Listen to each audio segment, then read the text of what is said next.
আমার ভয়েস শোনা যাচ্ছে ক্লিয়ারলি এবং আশা করি দেখা যাচ্ছে এখন। তো এতদিন ভিডিও আসেনি কারণ কিছু টেকনিক্যাল ফল্ট ছিল চ্যানেলে।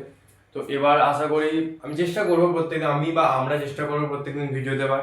এবং ইংলিশের ভিডিও আসছিল, তুমি দেখতে পেয়েছো বেসিক যে গ্রামারের ভিডিওগুলো। তা আমার তো সেটা কন্টেন্ট নয়, আমার উদ্দেশ্য হচ্ছে ভৌতবিজ্ঞান নিয়ে এগিয়ে যাওয়া। তো আমরা আশা করি শেষকালে তাপ শেষ করেছিলাম, সেই তাপের ঘটনাসমূহের যেখান থেকে শেষ করেছিলাম ঠিক সেই পয়েন্ট থেকে আমরা আজকে আবার শুরু করব। তো তাপ প্রয়োগ করলে পদার্থ প্রসারিত হয়, সেই প্রসারণ থেকে আবার আমি আজকে শুরু করতে চলেছি। তো তাপ প্রয়োগ করলে কঠিন পদার্থের কঠিন পদার্থের তিন ধরনের প্রসারণ হয়। এক হচ্ছে দৈর্ঘ্য প্রসারণ, দুই হচ্ছে ক্ষেত্র প্রসারণ, আর তিন হচ্ছে আয়তন প্রসারণ। তো তাপ প্রয়োগ করলে কঠিন পদার্থে ঠিক এই তিনখানা প্রসারণ আমরা দেখতে পাই। তো এক এক করে জেনে নেব এগুলো মানে কি, আসলে এগুলো মানে কি বলতে চাইছে এবং এদের রাশিমালা, এদের সম্পর্কে জানবো বিস্তারিতভাবে। তাহলে আমরা মেন একটাকে নিয়ে এগোই। প্রথমে আমরা দৈর্ঘ্য প্রসারণ সম্বন্ধে জানবো।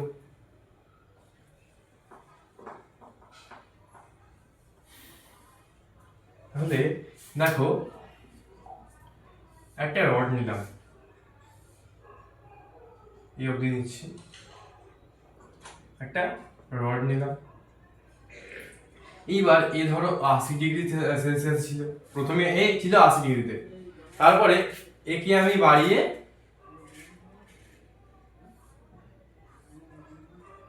100 নিয়ে গেলাম। 100 নিয়ে যাওয়ার পর কি হলো, এর কিছুটা বৃদ্ধি পেল। 100 নিয়ে যাওয়ার পর কি হলো, এর কিছু পরিমাণ বৃদ্ধি পেল। তাহলে আমরা টি এর প্রসারণ কত ঘটাচ্ছি, 100 মাইনাস 80 সমান 20 ডিগ্রি সেলসিয়াস। আর এ ধরো প্রথমে এল ছিল, L1 ছিল, এবং দ্বিতীয় ক্ষেত্রে L2 তে পরিণত হলো, এই দৈর্ঘ্যটা L2। তাহলে যে এইটুকু পরিমাণ বেড়েছে তাকে আমরা নাম দিচ্ছি x পরিমাণ বেড়েছে। যে পরিমাণ বৃদ্ধি হয়েছে তাকে আমরা বলছি x। তাহলে x সমান কি করে পেতে পারি, এই যে বড়টা আছে, বড় থেকে যদি আমি ছোট বাদ দিয়ে দিই তাহলে আমি x টা পাবো, মানে কত পরিমাণ বাড়লো। তাপ প্রয়োগ করলে পদার্থের প্রসারণ হয়, তো কত পরিমাণ এই প্রসারিত হলো দৈর্ঘ্যটা, সেখান থেকে কি পাবো, L2 মাইনাস L1। এটা করলেই এই x পরিমাণ প্রসারণটা আমরা পাবো। তাহলে x পরিমাণ প্রসারণ হয়েছে কি করে, T2 মাইনাস T1 করে। মানে এখানে হচ্ছে তাপ যেই বাড়াচ্ছি, সেই তাপ বাড়ানোর ফলে দৈর্ঘ্য প্রসারিত হচ্ছে। তো এই দৈর্ঘ্য যে প্রসারিত হচ্ছে খুব অল্প পরিমাণ হলে, খুব এক একক ক্ষেত্রফল যদি হয়, সেই এক একক ক্ষেত্রফলের যে প্রসারণটা হচ্ছে সেইগুলোকে বলা যায় গুণাঙ্ক, দৈর্ঘ্য প্রসারণ গুণাঙ্ক। তাহলে ব্যাপারটা কি হয় একটু দেখি। তাহলে এই রাশিমালা কি, এই রাশিমালা সম্বন্ধে বিস্তারিত জেনে নেওয়া যাক। তো দৈর্ঘ্য প্রসারণ গুণাঙ্ককে আমরা আলফা দিয়ে লিখি। কি দিয়ে লিখি, আলফা দিয়ে। এই আলফা সমান,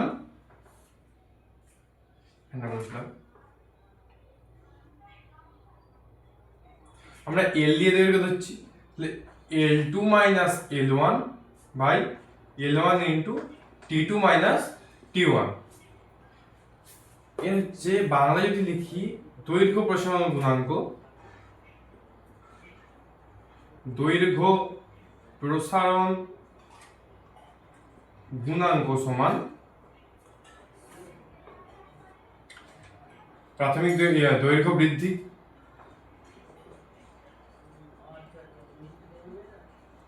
বাই প্রাথমিক দৈর্ঘ্য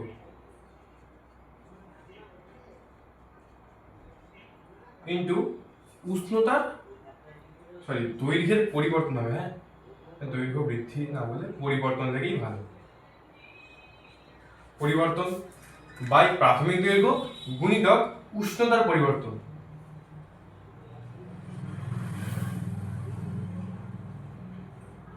উষ্ণতার পরিবর্তন, যে উষ্ণতা যেই আমরা পরিবর্তন করছি, 80 থেকে 100 নিয়ে আসছি, 80 থেকে 100 নিয়ে আসার পর আমাদের দৈর্ঘ্য বৃদ্ধি পাচ্ছে। তো উষ্ণতার পরিবর্তন করলে তবে দৈর্ঘ্য বৃদ্ধি পাবে।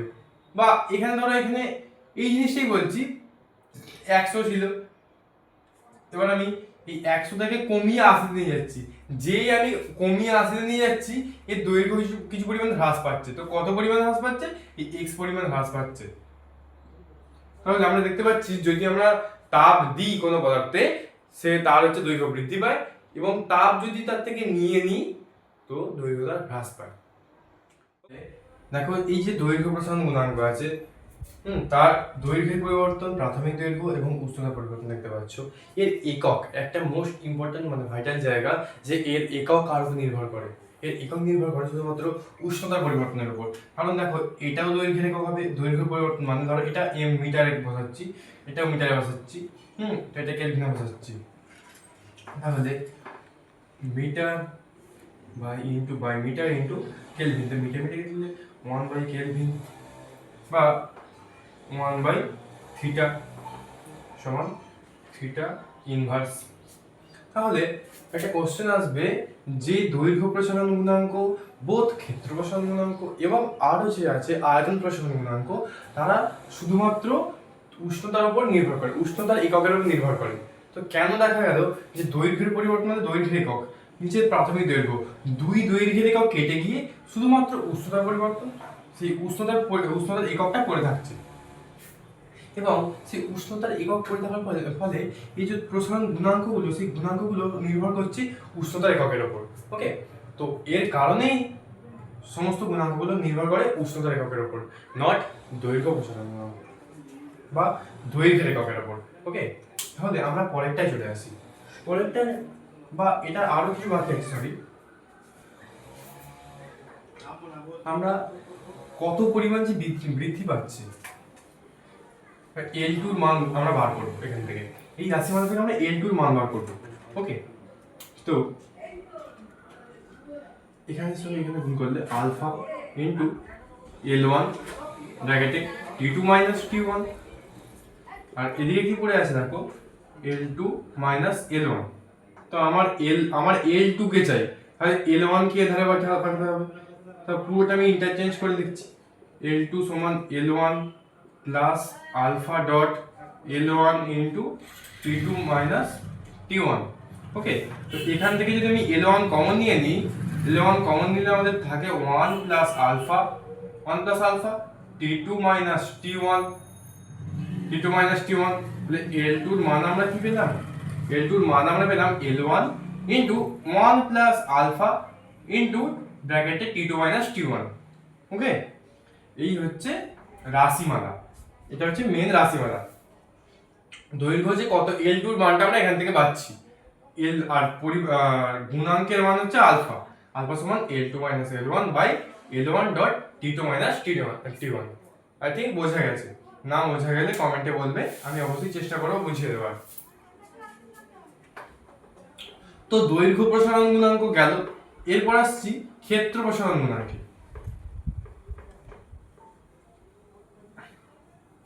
আসলে ক্ষেত্র প্রসারণ মানে কি বলতে চাই, যে ক্ষেত্র প্রসারণ মানে খোলকের আকার বৃদ্ধি পাচ্ছে। কোন আমি একটা যদি কিউব নিয়ে নিই, আমি একটা কিউব নিই,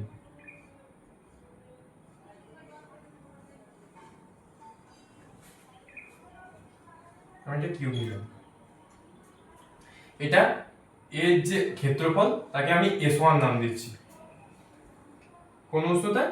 T1 উষ্ণতায়। ধরো আমি 80 ডিগ্রিতে এটা হচ্ছে S1 এ পরিণত আছে, এবং যেই আমি উষ্ণতা বাড়াচ্ছি, আমি আরো একটা কিউব নিয়ে দেখাচ্ছি,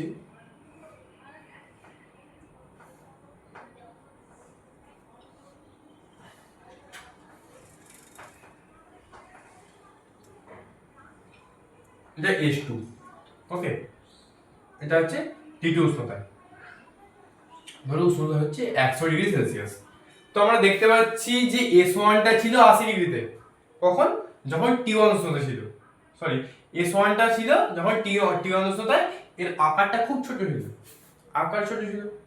এবং যখন আমরা উষ্ণতা বাড়াচ্ছি, যখন আমরা উষ্ণতা বাড়িয়ে দিচ্ছি, তার আকারটা বেড়ে যাচ্ছে, H2 বেড়ে যাচ্ছে, এবং কোন উষ্ণতায়? T2 উষ্ণতায়। তাহলে আমাদের দৈর্ঘ্য প্রসারণ তো হলো, ক্ষেত্র প্রসারণকে আমরা বিটা দিয়ে লিখি, বিটা। তো বিটা সমান কি হয়, S2 মাইনাস S1, কারণ কত পরিমাণ বাড়ছে, কত পরিমাণ বাড়ছে, আমরা কত পরিমাণ দৈর্ঘ্য বাড়ছিল, x এর মান ঠিক করে বসছিলাম L2 মাইনাস L1 করে। তাহলে এখানে যে কত পরিমাণ ক্ষেত্রফল বাড়ছে, সেই ক্ষেত্রফল পাওয়ার জন্য আমাদেরকে সেই x পরিমাণ যদি ধরি আমি ক্ষেত্রফল বাড়ছে, তাহলে S2 মাইনাস S1 করতে হবে। তো S2 মাইনাস S1 করলে আমাদের কত পরিমাণ ক্ষেত্রফল বাড়ছে সেটা জানা যাবে। তাহলে আমাদের L1 এর জায়গায় L2 এর জায়গায় S2 দিচ্ছি, আর L1 এর জায়গায় আমরা S1 দিচ্ছি। হলো তো S2 মাইনাস S1, প্রাথমিক ক্ষেত্রফল S1 ছিল, এবং কি হলো T2 থেকে T1, T2 মাইনাস T1, কত উষ্ণতা বাড়লো, তো এই পরিমাণ উষ্ণতা বাড়লো। T2 এর জায়গায় আমি 100 নিচ্ছি, মাইনাস T1 এর জায়গায় আমি 80 নিচ্ছি, তাহলে আমাদের 20 ডিগ্রি উষ্ণতা বাড়ছে। 20 ডিগ্রি উষ্ণতা বাড়ার ফলে এতখানি বৃদ্ধি পেল। আমি অ্যাজ এক্সাম্পল নিচ্ছি, এটা আসলে পরীক্ষার জন্য নয়, যদিও অ্যাজ এক্সাম্পল নিচ্ছি। তো 20 ডিগ্রি সেলসিয়াস বাড়ার ফলে এতখানি বেড়ে গেল, তাহলে কতখানি বাড়লো, 20 ডিগ্রি সেলসিয়াস। তাহলে T2 মাইনাস T1, এখানেও সেই একই ব্যাপার, বিটা সমান হচ্ছে ক্ষেত্র প্রসারণ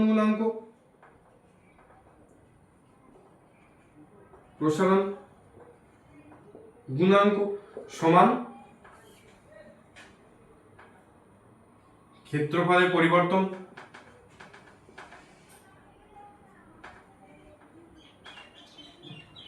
বাই প্রাথমিক ক্ষেত্রফল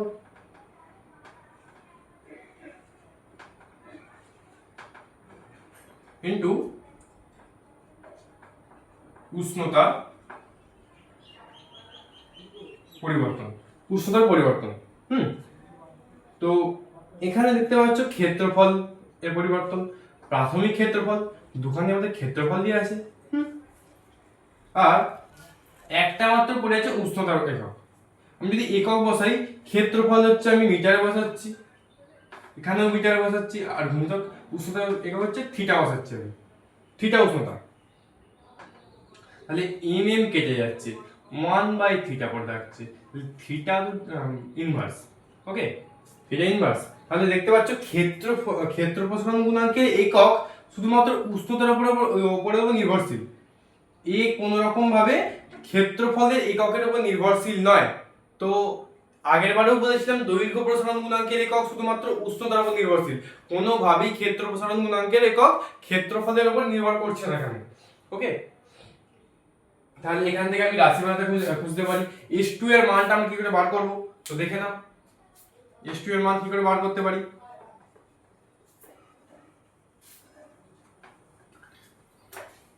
তো এখান থেকে S2 এর মান বার করতে গেলে বিটার সঙ্গে এটা গুণ করব, beta into S1 T2 minus T1, তাহলে S2 মাইনাস S1 আমি একবারে জাম্প করছি, তাহলে S1টাকে আমাকে এধারে রাখছি আর S2 কে এখানে রাখছি।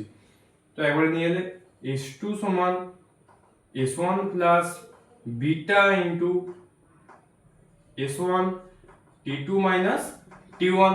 এখান থেকে যদি আমি S1 কে কমন নিই, S1 কে কমন নেওয়ার ফলে 1 plus beta dot T2 minus T1, তাহলে S2 এর আমরা মান কি পেলাম, S1 dot 1 plus beta into T2 minus T1। এই হচ্ছে ক্ষেত্র প্রসারণ গুণাঙ্কের রাশিমালা, ওকে। তো দেখে নাও, আমি 1 মিনিট সরে যাচ্ছি, একটু টুকতে পারো।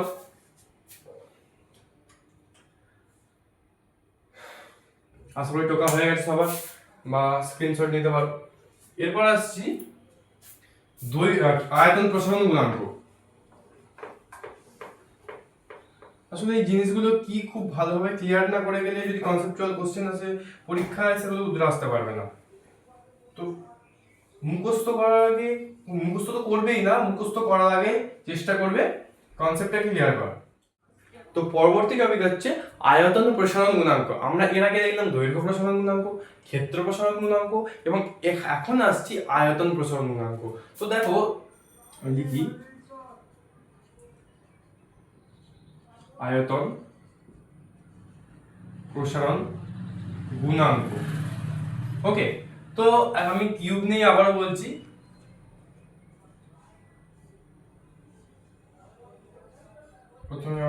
প্রথমে সি উদাহরণ কিউব নিয়ে আবার বলছি। এটার আয়তন ছিল v1, কত? t1 উষ্ণতা। এবং এরপরে আরো একটা কিউব দিচ্ছি,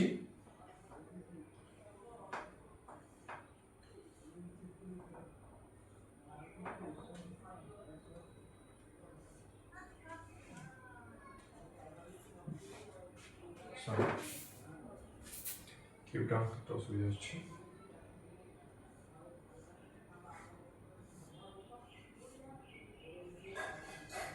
এটা হচ্ছে v2, t2 উষ্ণতা। তো এখানে শর্ত হচ্ছে t2 greater than t1, t2 always কি হবে? t1 এর থেকে বেশি হবে। তো যেই আমি উষ্ণতাকে বাড়ানোর ফলে আমাদের এখানে আয়তনটা বেশি হয়ে গেল। আমরা v মানে v1, v2 হচ্ছে আয়তন। ওকে, যেই আমি উষ্ণতাকে বৃদ্ধি করছি তো এখানে আয়তনটা বেড়ে যাচ্ছে। তো T1 উষ্ণতা একটা, ধরো আমি অ্যাজ एग्जांपल নিচ্ছি, 70 ডিগ্রি সেলসিয়াস উষ্ণতায় V1 আয়তন ছিল। যেই আমি বাড়িয়ে এটাকে 110 এ নিয়ে গেছি, বেড়ে এতখানি হয়ে গেছে। তো দেখতে পাচ্ছ, যদি আমি উষ্ণতাকে বাড়াই তো আমাদের আয়তনও বেড়ে যাবে। ওকে, যদি আমি উষ্ণতাকে বাড়াই আমাদের আয়তনও বেড়ে যাবে। তো আমি এই আয়তন প্রসারণ গুণাঙ্ককে ডিনোট করা হয় গামা দিয়ে। কি দিয়ে? গামা দিয়ে। তো গামা সমান আমাদের কি লেখা যায়? v2 minus v1 by v1 into t2 minus t2 minus t1। Okay, তো এটা লেখা যায়। তাহলে আবারও কি আসছে? গামা বা আয়তন প্রসারণ গুণাঙ্ক। আমি একবারে গামাই লিখছি।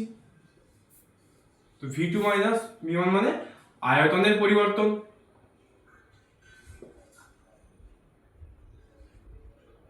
বাই প্রাথমিক আয়তন ইনটু উষ্ণতার পরিবর্তন। তো এই জিনিসটা কেন লেখা? দেখো, এখানে আয়তনের পরিবর্তন মানে আয়তনের একক হবে, এখানে প্রাথমিক আয়তন মানে আয়তনের একক হবে, কিন্তু উষ্ণতার পরিবর্তন এখানে আছে। তাহলে এই দুটো যদি এর একক দুখানা সেম হবে, কিন্তু এর তো সেম হবে না। তাহলে আমি আবারও ধরছি সেই মিটার এককে, মিটার এখানে থিটা ধরছে এর একক। এই দুটো কেটে গিয়ে 1/θ পড়ে থাকবে বা থিটা ইনভার্স হয়ে যাবে। ওকে, তাহলে এখানেও দেখা যাচ্ছে যে আয়তন প্রসারণ গুণাঙ্কের এককও কোনোভাবে নির্ভরশীল নয় তার আয়তনের উপর, আয়তনের এককের উপর নির্ভরশীল নয়, অলওয়েজ নির্ভরশীল হচ্ছে উষ্ণতার এককের উপর। তো এখান থেকে আমি আয়তন প্রসারণ গুণাঙ্কের যে রাশিমালা আবার সেটাকে বার করতে পারবো। মানে v2 এর মান হচ্ছে কত, সেই v2 এর মানকে আমরা বার করতে পারবো। এইভাবে পরীক্ষায় অঙ্ক আসতে পারে। আমাদের চ্যাপ্টার শেষ হওয়ার পর আমি কিছু এক্সাম্পল নিয়ে একদিন আসবো। ওকে, তো আমি এখান থেকে মুছছি। এখান থেকে মোছার পর আমি এই v2 এর মানকে বার করতে চাইছি। তো v2 এর মানকে বার করার জন্য আমাদের কি দরকার? তাহলে এটার সঙ্গে এটা গুণ করে দিতে পারি। v1 ব্র্যাকেটে t2 minus t1 into gamma, বা গামাকে আমি প্রথমে লিখছি গামা সমান v2 minus v1। তার মানে v2 চাই, তাহলে v2 সমান v1 plus gamma v1 t2 minus t1। তো এখান থেকে যদি আমি v1 কমন নিই, v1 কমন নিলে আমাদের আসছে 1 plus gamma t2 minus t1, t2 minus t1। তো এই হচ্ছে আমাদের আয়তন প্রসারণ গুণাঙ্কের রাশিমালা। ওকে, তো আজকে আমি এই পর্যন্তই সমাপ্ত করছি। পরের দিন আমি ওই তরলের যে প্রসারণ সমূহ, মানে আপাত প্রসারণ, প্রকৃত প্রসারণ যে প্রসারণগুলো আছে, তারপর গ্যাসের আয়তন প্রসারণ, এই সম্বন্ধে ডিসকাস করব। তো এই পর্যন্ত ভালো করে বুঝে নাও, পারলে ভিডিওটা আরেকবার করে দেখো। না বুঝতে পারলে কমেন্টে জানাও কি অসুবিধা হচ্ছে কোন জায়গাটা, সেই ডাউট নিয়ে আমি আর একদিন আসবো, প্রত্যেকটা ডাউট আমি নোট করব। ওকে, তো আজকের মতো বিদায়।